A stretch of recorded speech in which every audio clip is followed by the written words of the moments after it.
Ibibigat nga ng mga NBA players na naglaro nito nakaraang FIBA window.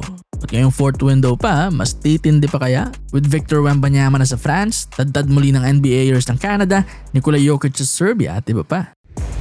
Unahin na natin ang pinakamalaking confirmed name ngayon, si Victor Wembanyama. Official na nga siyang sinama ng France sa kanilang roster para sa August window. Ginawa na rin ang storya ng FIBA. Kasama niya rin doon ang mga kapwa niya NBA big man na sina Rudy Gobert at Maxime Reynaud. Isipin niyo na lang yung frontcourt ngayon ng France, no? May Wemby kang 7'4" na NBA finalist ito at NBA Defensive Player of the Year din. At may Rudy Gobert ka pa na multiple Defensive Player of the Year din. Sobrang hirap niya, no? Sobrang haba ng depensa itong Le Bleu. Trouble talaga sa mga makakalaban nila na Slovenia sa August 27, then Sweden sa August 30.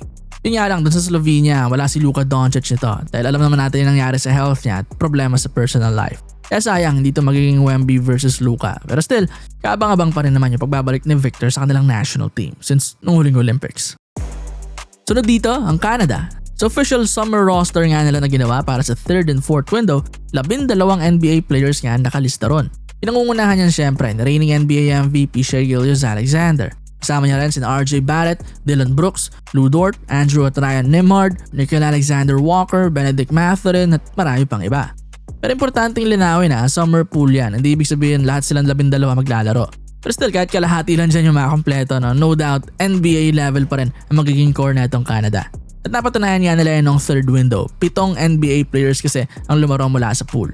Even sa 2-time MVP SGA hindi pinalampas yung window kasi nag-average pa nga siya ng 21 points.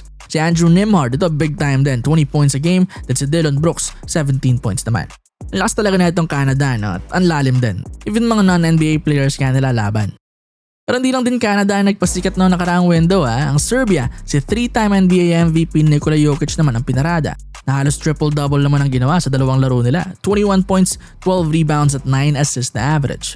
Teammate niya rin si Nikola Jovic, ito pumutok pa. 32 point naman na performance kontra Bosnia.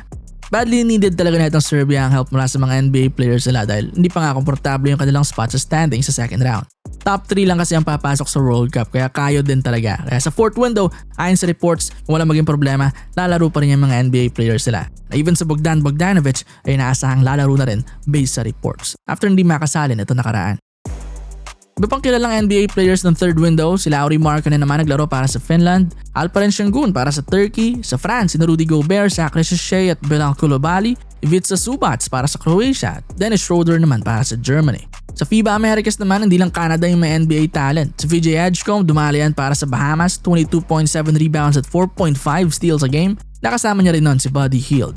Too bad lang, 1-1 nga lang yung result ng kanilang last window. Kaya same sa Pilipinas, 5th place na lang lumipat ng second round. Malalim-lalim din ang nahukay.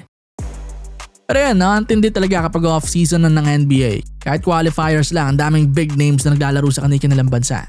High level na ang laro sa Europe at America pero mas tumataas pa nga gawa nila. Kaya nagiging mas exciting pa ang mga games doon.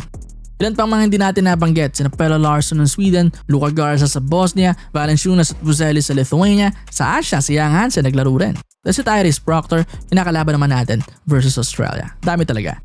At this fourth window, ganun din ang inaasahan. With Wemby pa nga nasasali sa mga superstars na lalaro.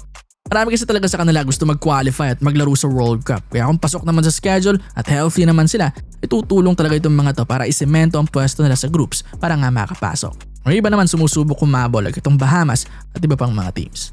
Kaya expected na marami pa rin sa mga naglaro noong nakaraan ang lalaro pa rin sa fourth window. Or mas marami pa nga. Malayo pa rin kasi ang August window sa start ng NBA season, even nga sa preseason . Kaya pwede pa rin talaga sila. Kaya itong si Jordan Clarkson, kung di natin ma-utilize ang ating NBA player this fourth window, sayang talaga. Kita nyo naman yung nilaro ng bagong import ng Ginebra . Although may adjustments pa rin talaga at may mga mapupuna pero still effective pa rin na 42 points. Paano pa ang isang NBA veteran na may high IQ at high adaptability sa kahit anong circumstances at systems? Kaya abangan natin kung magkaka-call up talaga itong si JC. Pero bisa sinabi ni Coach Tim na likely healthy na si JB bago ang fourth window, baka malabo. Hanggat walang mga legit na reports talaga tungkol kay JC na maglalaro sa atin, mahirap mag-expect.